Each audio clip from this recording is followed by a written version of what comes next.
नमस्कार, मैं हूं सुरभि शर्मा। दोपहर टॉप 10 की शुरुआत करते हैं बड़ी खबर के साथ। बिहार में राजनीतिक सरगर्मियां तेज हो गई हैं। बिहार के मुख्यमंत्री नीतीश कुमार ने मंगलवार को जेडीयू की अहम बैठक बुलाई है।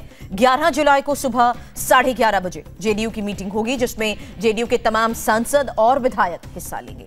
ये भी बता दें आपको कि कल लालू प्रसाद यादव भी विधायक दल की बैठक करने वाले हैं। और जब से 5 शहरों में लालू के 12 ठिकानों पर सीबीआई की रेड पड़ी है, तब से जेडीयू के किसी नेता का कोई बयान इस पर नहीं आया है। जेडीयू के प्रवक्ताओं को भी इस विषय पर कुछ भी बोलने से मना किया गया है। लालू प्रसाद यादव ने छापों के बाद विधायकों को एकजुट करना शुरू कर दिया है। आरजेडी के विधायकों की कल पटना में बैठक होगी, जिसमें मौजूदा हालात और संभावनाओं पर बात हो सकती है। नीतीश विधायक देखो और इंतजार करो की रणनीति बनाकर बैठे हैं।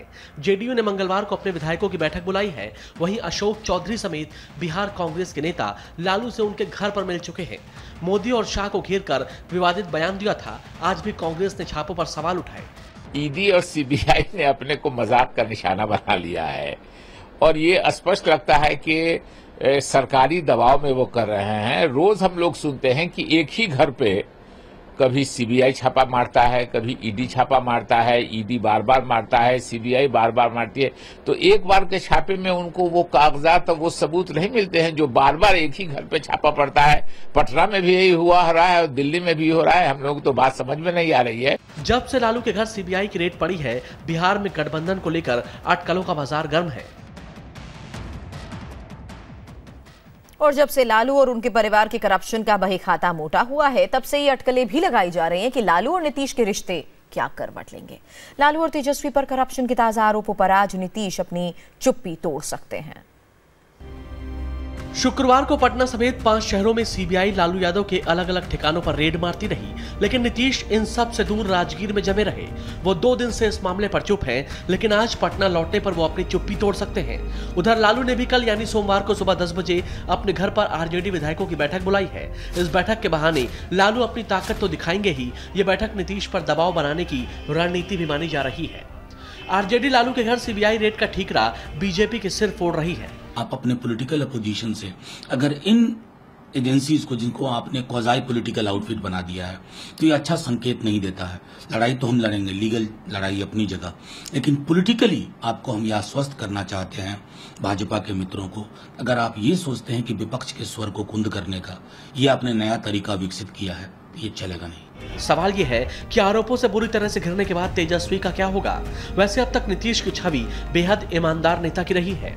2015 में नीतीश के मंत्री अवधेश सिंह एक स्टिंग ऑपरेशन में फंसे तो नीतीश ने उन्हें बाहर कर दिया था। विजिलेंस का मुकदमा दर्ज होने के बाद नीतीश कुमार ने मंत्री रामानंद सिंह का भी इस्तीफा ले लिया था।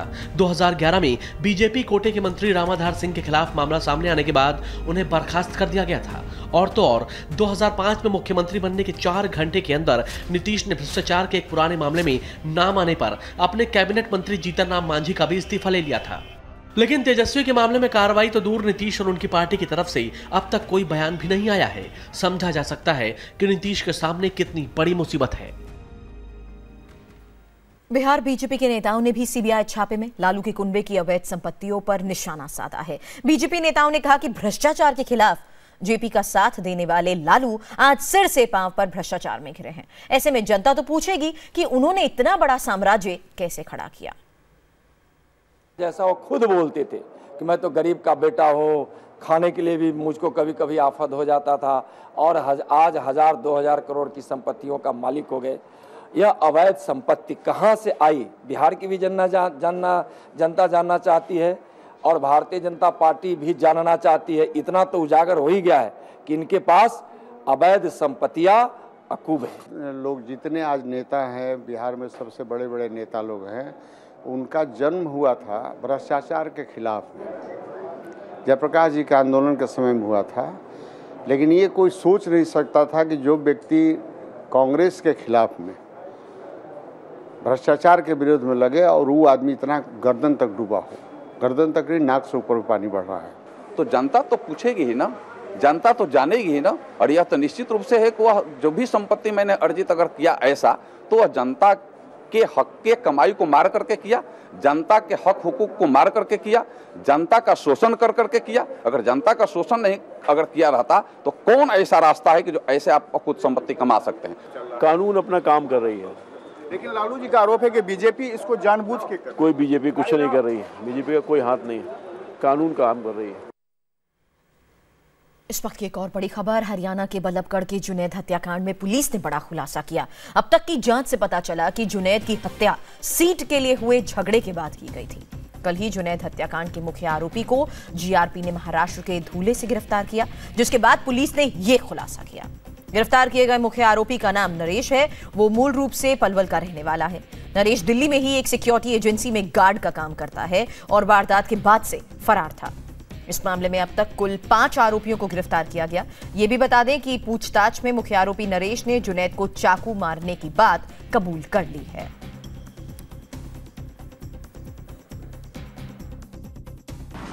जुनैद नाम के एक युवा लड़के की गाजियाबाद से मथुरा जा रही EMU ट्रेन में शाम के समय हत्या की जो घटना हुई थी,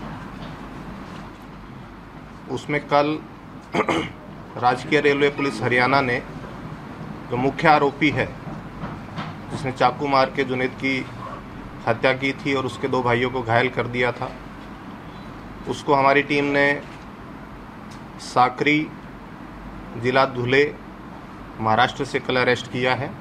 जुनैद को और उसके भाइयों को चाकू मारने की वारदात को स्वीकार किया है। वेपन की रिकवरी नहीं हुई है।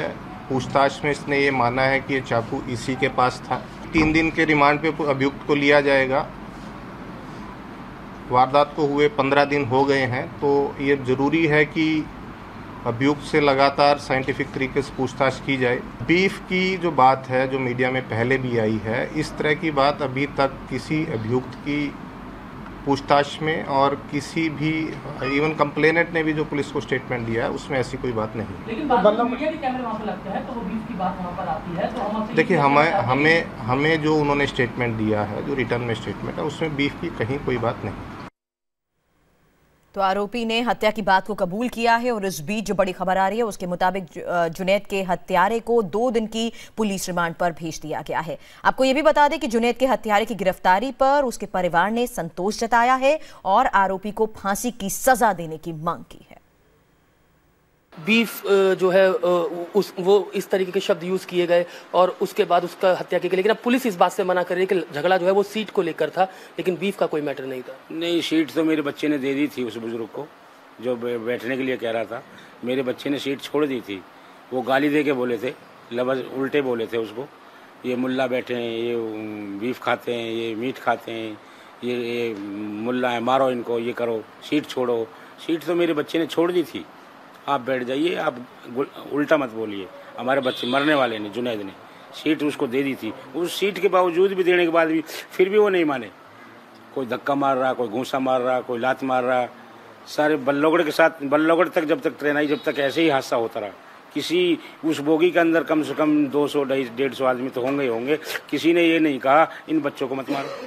अब मैं ये कहना चाहती हूँ कि चाहे छोटी जाति है या ऊंची जाति का है इंसान, और चाहे मुसलमान हैं या गैर मुस्लिम हैं, उसके लिए ऐसी सज़ा होनी चाहिए जो सब माँ बहनन को सुकून हो जा। काई की औलाद के साथ ऐसे नाजायज ना करे कोई और देखने वाला भी, और उसके लिए सख्त से सख्त सज़ा होनी चाहिए, ताकि फांसी लगनी चाहिए।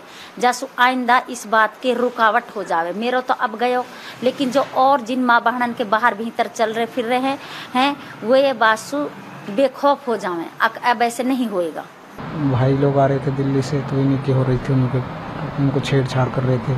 तुम मुसलमान हो, तुम गद्दार हो, तुम पाकिस्तानी हो, तुम मीट खाते हो, ये हाशिम की टोपी फेंक दी, दाढ़ी पकड़ ली।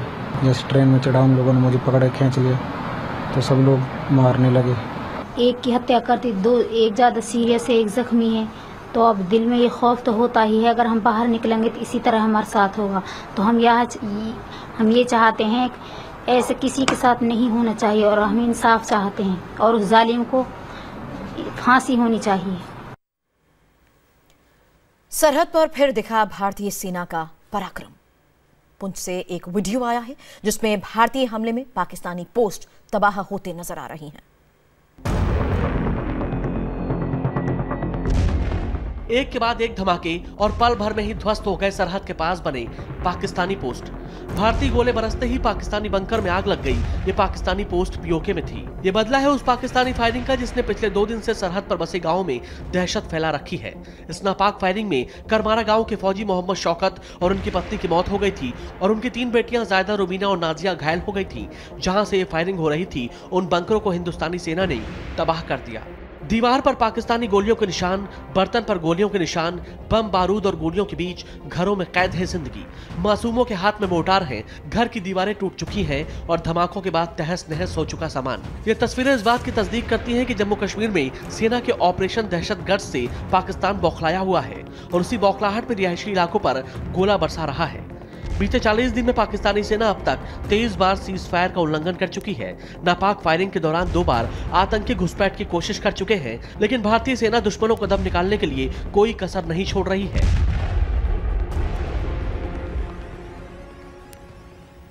आतंकवादियों की बोली बोलने वाले नवाज शरीफ का बुरहान प्रेम एक बार फिर सामने आया। बुरहान की बरसी पर नवाज ने खूब आंसू बहाए।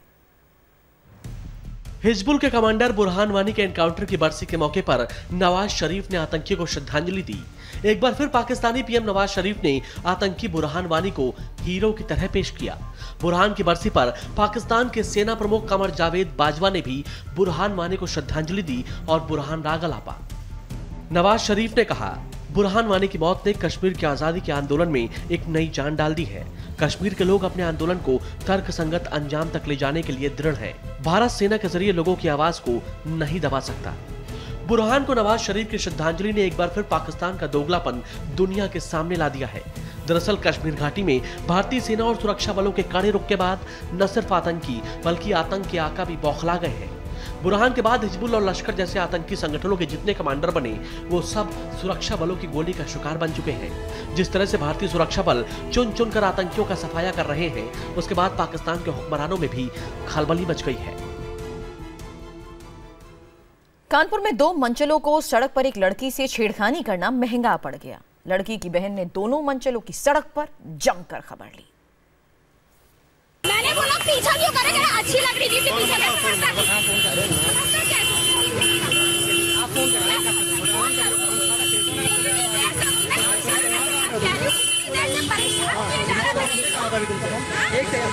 एक हाथ में जूती, दूसरे हाथ में मंचले का कॉलर।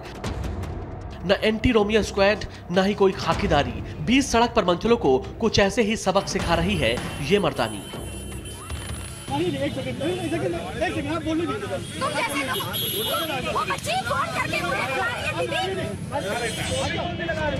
तस्वीरें यूपी के कानपुर शहर की हैं।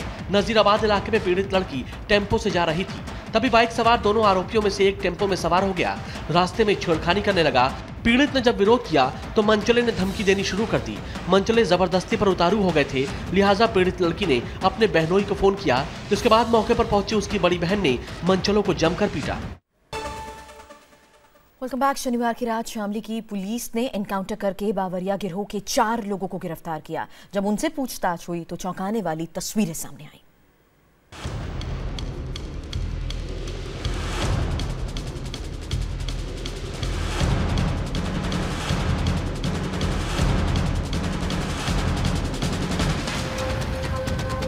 लाखों रुपए के सोने चांदी के गहने भूसे के ढेर में छिपा कर रखे गए थे। गाजियाबाद पुलिस जब संजय नाम के एक बदमाश को लोनी इलाके में साथ लेकर आई तो उसे लाखों की ज्वेलरी और कैश मिला। पहले तो जंगल में बने एक मकान में पुलिस ने घर का ताला तोड़कर घर की तलाशी ली, लेकिन काफी देर तक तलाशी के बाद भी उसे कुछ नहीं मिला। जिसके बाद पुलिस के साथ आए बदमाश ने लूट के माल की सही जानकारी दी और भूसे के ढेर से सारा सामान निकालकर पुलिस के सामने रख दिया। बदमाशों ने भूसे के ढेर से एक बोरी निकाली जिसके अंदर पॉलीथीन के 3 बैग रखे थे। जब उन्हें खोलकर देखा गया तो एक में सोने के गहने, दूसरे में चांदी के जेवर और तीसरे में करीब 2.25 लाख रुपए कैश थे। बदमाश से बरामद ज्वेलरी की कीमत 35 लाख रुपए से ऊपर है। बावरिया गिरोह का यह बदमाश अपने 3 साथियों के साथ शामली से एनकाउंटर के बाद पकड़ा गया था। बावरिया गिरोह के सदस्य वारदात करने के बाद इसी घर में रहते थे, जहां दिन में भी लोग मुश्किल से ही पहुंच पाते हैं।